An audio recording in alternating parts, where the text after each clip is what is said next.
Here we go. Straight right hand, right.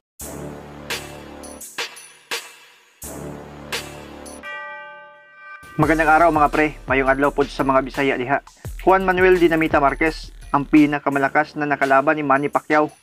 Pag-usapan natin ang naging laban nila at ang naging preparasyon ni Marquez sa pang-apat nilang laban, kung bakit mas lumiksi ang katawan niya, bumilis at talagang lumakas ang mga suntok. Yan ang pag-usapan natin sa video ito mga pre. Pero kung bago ka sa aking munting tahanan, pasuporta naman, click mo lang ang subscribe button at notification bell button para lagi kang updated sa mga videos ko. December 8, 2012, naganap ang pang-apat na bakbakang Juan Manuel Dinamita Marquez at Manny Pacquiao na may pamagat na Champion of the Decade WBO title ang nakapusta dito. Sa mismong laban, kapansin-pansin agad ang bilis, liksi ng galaw ni Dinamita. Maraming mga sabi-sabi ang kumalat na dahilan daw ng paglaki at paglakas ni Juan Manuel Dinamita Marquez. Una dito ay ang pag-inom daw niya ng kaniyang sariling ihi na nakuha mismo ng HBO series noong nag-train pa siya para sa laban niya kay Floyd Mayweather. Inamin naman ni Marquez na matagal na daw siyang umiinom ng ihi. Nagpapalakas daw ito ng kaniyang katawan. Pero sa pang-apat na laban nila ni Manny Pacquiao ay pinahinto daw siya sa pag-inom nito ng kaniyang doktor at ng kaniyang bagong physical trainer na si Angel Heredia. Ang pag-inom ng ihi ay isang uri umano ng alternative medicine na nagpapalakas ng katawan. Matagal na daw itong ginagamit o pinapraktis ng ibang bansa gaya ng India, China at iba pa. Pero wala umano itong scientific evidence na magpapatunay na totoo ito. Isa sa mga umaming umiinom ng sariling ihi ay sina NFL star Ben Jones at UFC star Lyoto Machida. Pangalawa sa posibleng dahilan ng paglakas at paglaki ni Marquez ay gumagamit daw ito ng performance enhancing drugs or PEDs sa kadahilanang ang kanyang bagong physical trainer na si Angel Heredia ay kilalang Mexican steroid dealer. Umamin naman itong si Angel Heredia sa pagiging dealer ng PEDs noong 2008 sa korte ng San Francisco, California. Nagsusupply daw siya nito sa mga sikat na atleta tulad nila Marion Jones na kilala bilang fastest woman alive at si Montgomery. Gumagawa daw siya ng mga illegal substance na halos imposibleng madetect ng mga ginagawang test. Ilan daw sa mga kapansing-pansing pagbabago ng katawan kung gumagamit ka ng PEDs ay ang biglaang paglaki, bilis, lakas at stamina ng katawan. Pangatlo sa posibleng dahilan ay ayon kay Angel Heredia bilang bagong physical trainer ni Juan Manuel Marquez para sa pang-apat niyang laban kay Pacman ay di umano siya gumagamit ng mga illegal na gamot, pero legal daw na suplemento ang binibigay at pinapainom niya kay Marquez na nagtataglay daw ng creatine at enzymes. Ginagamitan din daw niya ito ng mga state-of-the-art technique, pinag-diet at pinagbubuhat para lumaki ang katawan at maabot ang timbang na 145 pounds. Inamin din ni Angel na di sing bilis ni Pacman si Marquez, pero sinisiguro niya na magiging mas malakas ito kumpara kay Manny Pacquiao. Ang training nilang dalawa ay nangyari lang sa loob ng 11 weeks at talagang nakakamangha ang resulta. Willing naman daw si Marquez na magpa-test. Wala daw problema sa kanya basta sabay sila ni Manny Pacquiao. Pang-apat sa posibleng dahilan ng paglaki at paglakas ni Marquez ay ang 4 na taon na niyang ritual. Ang paggamit niya ng hyperbaric chamber na kung saan nagpapaganda daw ito ng pagdaloy ng hangin sa baga. Nagbibigay daw ng malinis na hangin sa baga.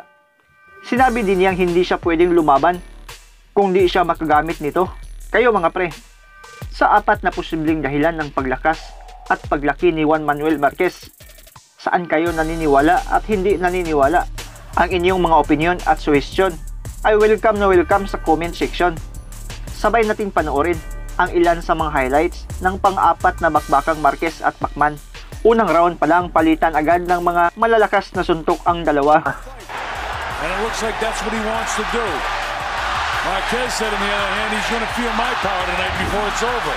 We'll see how it goes. Marquez has definitely bulked up. Comes in at 143 pounds, the heaviest he's ever been. But he's... Well, we'll see. Train, you know, with a scientist and strength coach. Of course, that was involved with the steroid era. But he's totally clean. Second round, patuloy ang palitan ng dalawa. Marquez is a counterpuncher, and that's what he does best.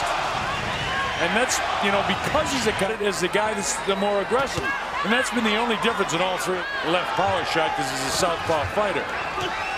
Straight left hand down the middle, the way you fight the right-handed guy. There was the left hook and then back upstairs by Marquez. They're into it now.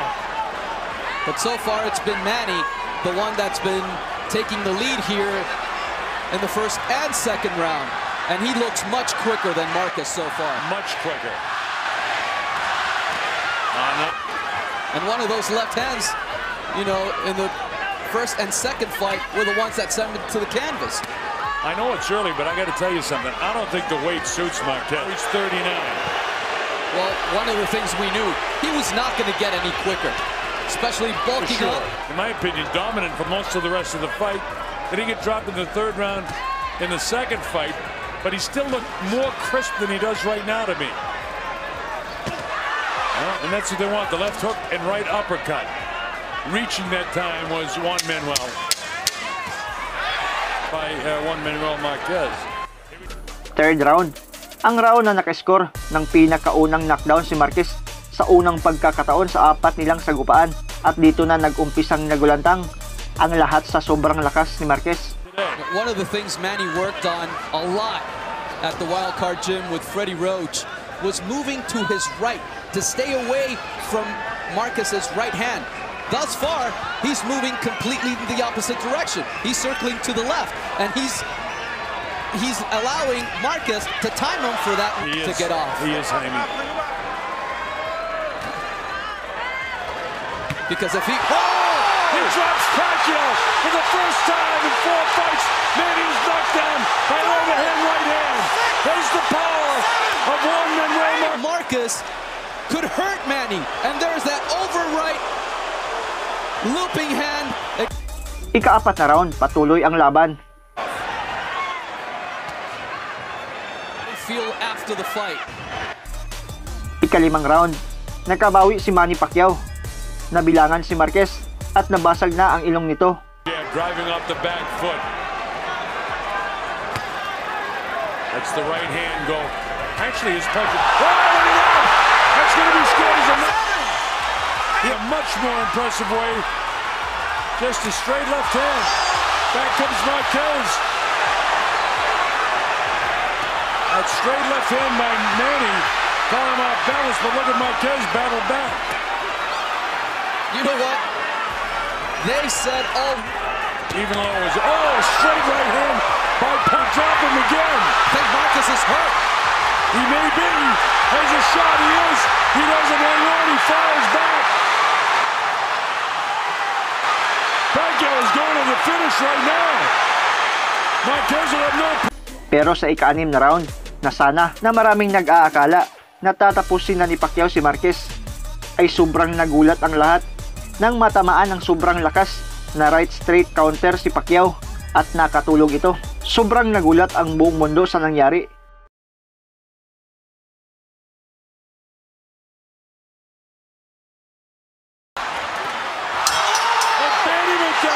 He hit him with a body shot. I don't know if he can get up. He hit him straight on the chin. He got him in the chin. He's done. He's knocked out.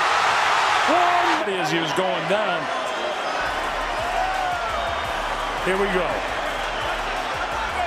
Straight right hand. Right. Tinanghal na panalo si Juan Manuel Marquez matapos ang laban.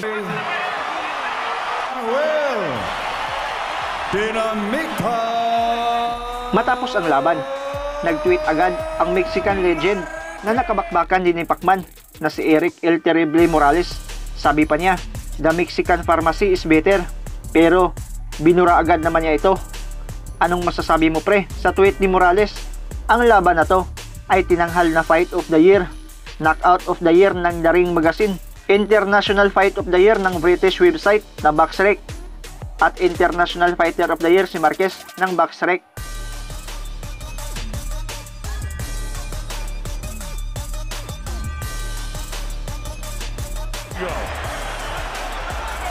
Straight right hand. Shout out kay G Sonic Bombastic, Felix Lucentes from Palawan, Dimar Marcelino from Jensan, Edgardo Agapay, Albert Kaskasan, Richard Salura. Ingat kayo dyan pre at maraming salamat sa panonood.